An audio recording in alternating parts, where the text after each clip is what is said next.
Indians வந்து இப்ப பயங்கரமா இந்த வெஸ்டர்ன் கல்ச்சரை ஃபாலோ பண்றதுனால, நம்ம இந்தியன் கல்ச்சரை ஃபாலோ பண்றது ரொம்ப கம்மியாக்கிட்டு, இந்தியன் டாய்லெட்ஸ யூஸ் பண்றதே வந்து ஒரு மாரி பார்க்குறாங்க.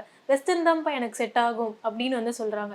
அதனால தான் வந்து மலச்சிக்கல் வர்றதா இருக்கட்டும், இந்த மூலம் அப்படின்னு சொல்லக்கூடிய விஷயமா இருக்கட்டும், இந்த மாரி நெறைய விஷயங்கள் வந்து ஃபேஸ் பண்றது இப்ப கவுண்ட் அதிகமாயிட்டே இருக்கு. அதனால பாதிக்கப்படக்கூடிய நபர்களோட கவுண்ட்.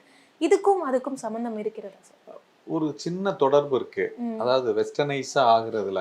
நம்ம வெஸ்டர்னைஸா ஆகுறதுனால நமக்கு வந்து நம்மளுடைய உணவு வழக்கத்துல வந்து நார்ச்சத்த சேர்க்கிற இது வந்து நம்மளுக்கு ரொம்ப குறைஞ்சு போயிடுச்சு. கண்டிப்பா. மெயின் ரீசன் வந்து அதுதான். இந்த ம். டாய்லெட் வெஸ்டர்ன் ஸ்டைல் ஆஃப் டாய்லெட்ன்றது வந்து ஒரு சின்ன ரோல் ப்ளே பண்ணா கூட, ம். சாப்பாட்டிலேயே நம்ம எடுத்துக்கக்கூடிய நார்ச்சத்து அளவு ரொம்ப குறைஞ்சிருச்சு. அது தவிர தண்ணி குடிக்கிறதோடைய பழக்கமும் நமக்கு ரொம்ப குறைஞ்சு போயிருது. ஸோ இதனால வந்து மோஷன் ரொம்ப டைட் ஆயிட்டு, ம். கான்ஸ்டிபேஷன் சொல்லக்கூடிய இந்த மலச்சிக்கல் வருது. ம். மலச்சிக்கல் வரதுனால தான் வந்து நமக்கு இந்த மூலம் மாதிரியான பிரச்சனைகள்லாம் வருது. So okay. எல்லாமே வந்து லிங்க்டு ஒண்ணு லிங்க் டு ஒண்ணு த ஈட்டிங் ஹேபிட்ஸ் தான். ம்.